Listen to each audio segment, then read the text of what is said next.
अस्सलामुअलैकुम, मैं हूं मुना और हमारे साथ मौजूद है मिस फातिमा।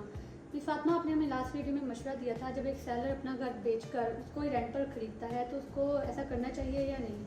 जी, मैंने बिल्कुल ये मशवरा दिया था अपने सेलर हज़रात को भी, और आज की वीडियो के हवाले से हम अपने बायर्स को भी ये मशवरा देंगे कि अगर आप एक पुराना घर ख़रीदने के लिए मार्केट में जा रहे हैं और उसके बाद कुछ सेलर हज़रात ये डिमांड करते हैं कि सर अगर आप हमारा घर ख़रीद रहे हैं तो आप हमें ही इसको बाद में रेंट पर दें। लेकिन मैंने मशवरा ये दिया था कि ना ही ऐसा सेलर को करना चाहिए और ना ही ऐसा बायर को करना चाहिए। इसकी कुछ ज़रूरी वजूहात हैं, और वो ये है कि जब एक बायर पुराना घर ख़रीदता है और वो इन्वेस्टमेंट के पर्पज़ से उस घर को ख़रीद रहा होता है, लेकिन उसमें फिर उसको ज़ाहिर है उसके बाद पैसे चाहिए होते हैं जो कि रेंटल्स की शक्ल में उसको आने होते हैं। लेकिन सबलाइम के प्लेटफॉर्म से उस बायर को मैं ये मैसेज देना चाहती हूँ, जैसा कि मेरे बड़े भाई भी हैं जो हमेशा मुझे मशवरा देते हैं कि अगर आपके प्रोफेशन में या फील्ड में कुछ इस किस्म की डील आती है तो आप उसको सजेशन ज़रूर दें अपने बायर को, कि बजाय इसके कि वो सेम सेलर को अपना घर रेंट पर दे दे, उसे चाहिए कि वो एक न्यू पार्टी तलाश करें और फिर अपना घर उसको रेंट पर दें।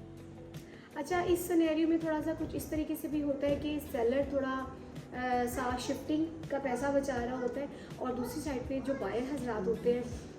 वो अपनी ज़ाहिर income as soon as possible generate करना चाह रहे होते हैं, और दूसरा उनका अपना रेनोवेशन का भी कुछ एक्सपेंस बच जाता है। लेकिन बजाय इसके कि आप एक सेलर को उसी घर को, सेम ऑप्शन को रेंट पर दें, आप इससे बेहतर ये है कि अपने घर को खाली करवा के, रेनोवेशन करवा के हल्की सी उसको अगेन कोई आप दूसरी पार्टी को दे दें। इससे फ़ायदा आपको ये होगा कि जब एक सेलर फर्निश्ड घर खाली करता है तो बहुत सारा जो सामान होता है वो अपने साथ ही ले जाता है। उसके बाद फिर बायर डिमांड करते हैं कि जी ये चीज़ थी, ये हमने आपसे ख़रीदी थी, वो फलां सामान था वो हमने आपसे ख़रीदा था, तो बहुत ज़्यादा डील में क्लैशेस आ जाते हैं। और जो भी हमारे रियल्टर हजरात हैं उन्हें भी मैं यही मशवरा देना चाहूँगी, अपनी जो भी वीडियो हमारी वॉच कर रहे हैं, कि आप भी हमेशा अपने बायर्स को और सेलर्स को ये सजेशन ज़रूर दिया करें कि ऐसी डील में चोर ना करें जो कि बाद में कॉम्प्लिकेशंस का शिकार हो जाए। और मिस फातिमा, इसके अलावा दोनों पार्टीज़ को कौन सी कॉम्प्लिकेशंस का सामना करना पड़ता है? इसके अलावा जो कॉम्प्लिकेशंस का सामना करना पड़ता है बायर्स को भी और सेलर को भी, वो ये है कि आप जब एग्रीमेंट कर रहे होते हैं, अपने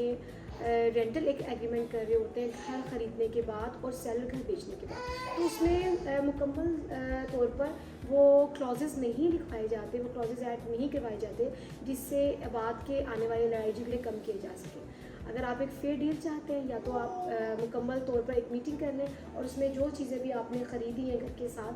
फर्निश था, नॉन फर्निश था, आया सेलर अगर घर खाली कर रहे हैं टेनेंट बनने के बाद, तो वो कौन सी चीज़ें अपने हमरा ले जा सकता है, कौन सी अशिया उसको वहीं पर छोड़ कर जानी है। अगर बायर और सेलर एग्रीमेंट के टाइम पर मुकम्मल क्लॉजेज डिस्कस करने के बाद इन रिटन फॉर्म लिखवा लेते हैं तो फिर तो उनके लिए आसानी हो जाती है। लेकिन अगर नहीं लिखवाते तो ये डील जब ख़त्म होने के लिए तरफ जा रही होती है या एग्रीमेंट टर्मिनेशन की तरफ जा रहा होता है तो काफ़ी ज़्यादा मसले मसाइल फेस करने पड़ जाते हैं, ना सिर्फ बायर और सेलर को बल्कि एक रियल्टर को भी जिसने उनकी डील मैच्योर करवाई होती है। उम्मीद है हमारे देखने वालों को आज की वीडियो बहुत पसंद आई होगी, आप लोग को अपने बहुत से सवालात का जवाब मिल गया होगा। शुक्रिया।